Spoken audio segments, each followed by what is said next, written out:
S1 is P, ये and यहाँ पे है Q और R, ठीक है। दिस ब्रैकेट इसका इस पैरेलल मतलब और है यहाँ पे अगेन, इस S1 को हम लोग यहाँ पे लिखेंगे SP एंड ये है negation of Q and negation of R। अब ये कुछ बच्चों को ये ओरली आना चाहिए, ये चीज शॉर्टकट सांगतो मी।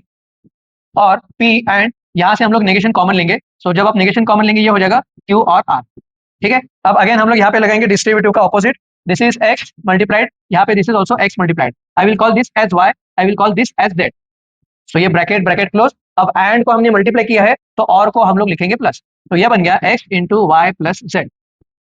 ऑलराइट, अब what is x? x is p, what is multiply and, what is y? y is q or r, what is plus? Plus is or, what is z? Negation of q or r।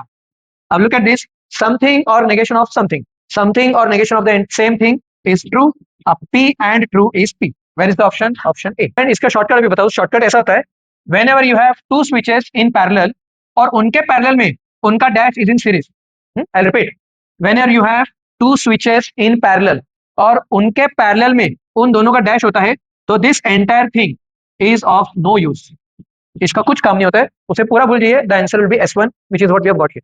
Alright, remember this shortcut.